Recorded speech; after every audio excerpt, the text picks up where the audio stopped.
Did you know that Claude Monet, the father of French Impressionist painting, once tried to destroy 15 of his own paintings?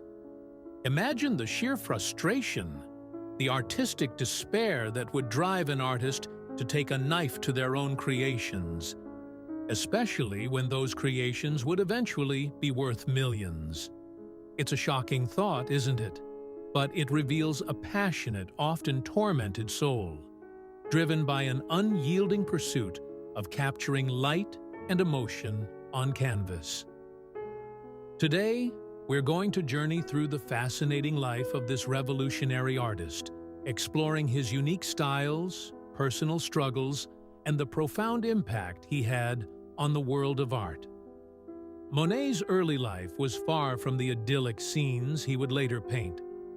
Born in Paris in 1840, his family moved to Le Havre when he was 5. As a teenager, he wasn't interested in traditional schooling.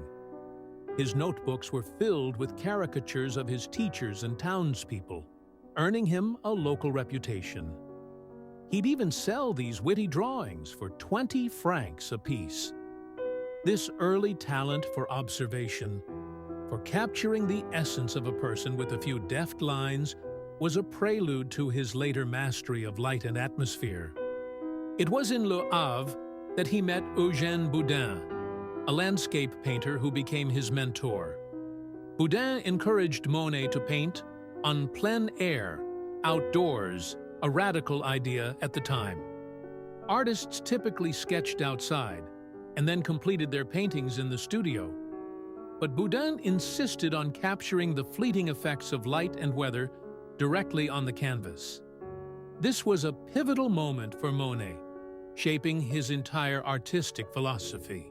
He later recalled, "It was Boudin who, with his truly kind advice, taught me to overcome the difficulties, and, from then on, my eyes opened, and I understood nature." However, Monet's parents weren't thrilled with his artistic ambitions, especially his father, who wanted him to go into the family grocery business.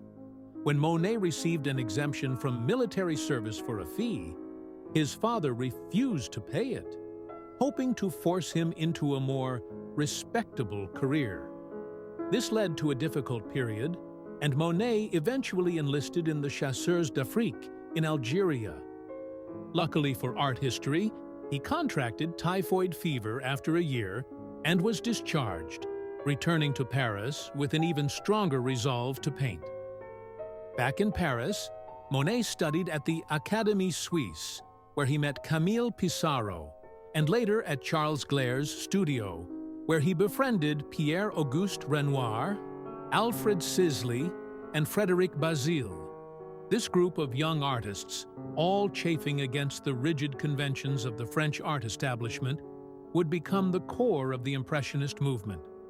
They shared a common vision: to break free from historical and mythological subjects and instead paint modern life, landscapes, and everyday scenes, focusing on the changing effects of light and color. One of his most significant early works, and arguably the painting that gave the movement its name, is Impression, Sunrise. Painted in 1872, it depicts the harbor of Le Havre at dawn. Monet wasn't trying to create a photographic representation. Instead, he aimed to capture the fleeting moment, the impression of the rising sun breaking through the mist. The brush strokes are loose and visible, the colors vibrant, and the focus is entirely on the play of light on the water and the hazy atmosphere.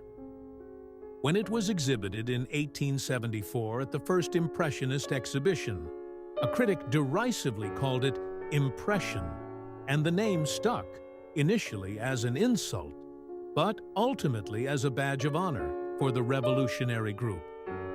This painting perfectly encapsulates Monet's core belief: that light is the true subject of a painting. Monet's personal life during this period was often turbulent. He married Camille Doncieux, his model and muse, in 1870, and they had 2 sons. However, financial struggles were a constant companion. He frequently borrowed money from friends like Manet and had to move numerous times to avoid creditors. There's a poignant story of him writing to a patron, "I am without a sou, absolutely without a sou, and I am reduced to begging." The pressure was immense, yet his dedication to his art never wavered. After Camille's tragically early death in 1879, Monet found solace and inspiration in the village of Giverny, where he moved in 1883. This was where he would create his most iconic and enduring series of works. Giverny became his world, his canvas, his sanctuary. He meticulously designed and cultivated his gardens, transforming them into living masterpieces that he would then paint. He created a water lily pond, diverting a stream and planting exotic varieties of water lilies, often to the dismay of his neighbors who worried about contamination. It was at Giverny that Monet truly delved into serial painting, capturing the same subject under different lighting conditions and at various times of day. Think of his Haystacks series, over 25 canvases, each depicting the exact same haystacks in a field near his home, but bathed in morning light, evening glow, winter snow, or summer haze. He wasn't painting haystacks, he was painting light itself. He said, "The motif is insignificant to me. What I want to reproduce is what exists between the motif and me." Then came his magnificent Rouen Cathedral series. Over 30 paintings, each capturing a different moment of light on the cathedral's ornate facade. To do this, he rented spaces across the street from the cathedral, often having several canvases set up at once, rapidly switching between them as the light changed. He would paint for minutes, sometimes seconds, on one canvas before the light shifted, forcing him to move to another. This was an almost obsessive pursuit, a quest to record every subtle nuance of color and shadow. The critics were initially perplexed, but art collectors, especially those in America, began to understand his genius, and his fame and fortune grew. But it is his water lilies, or nymphaeas, that truly define his later career and stand as his most profound achievement. In the last 3 decades of his life, even as his eyesight began to fail due to cataracts, he painted over 250 versions of his water lily pond. These weren't mere botanical studies.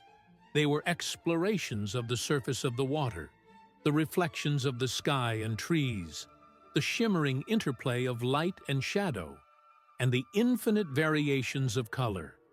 He created a truly immersive experience, dissolving the horizon line and drawing the viewer directly into the fluid, dream-like world of the pond.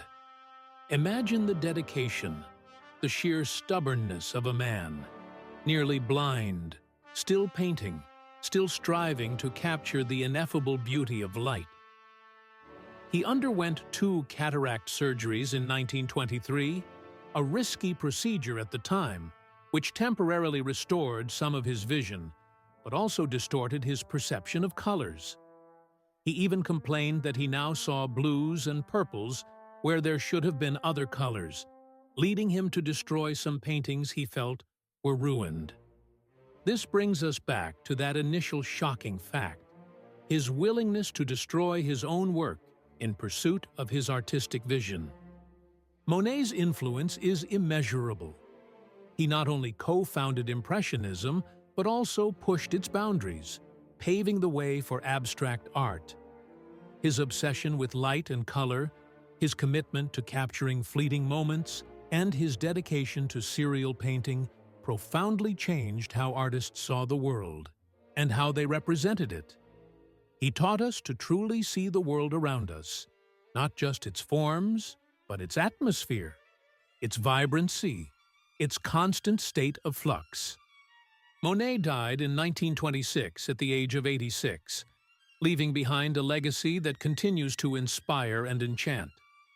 His life, marked by both struggle and triumph, by financial hardship and artistic breakthroughs, offers us a powerful lesson. He reminds us that true passion requires perseverance, even in the face of adversity.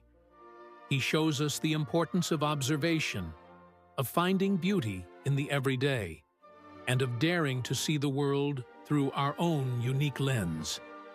Like Monet, we can strive to capture the fleeting moments of beauty in our own lives, appreciating the subtle changes in light, the delicate interplay of colors, and the preciousness of each passing impression.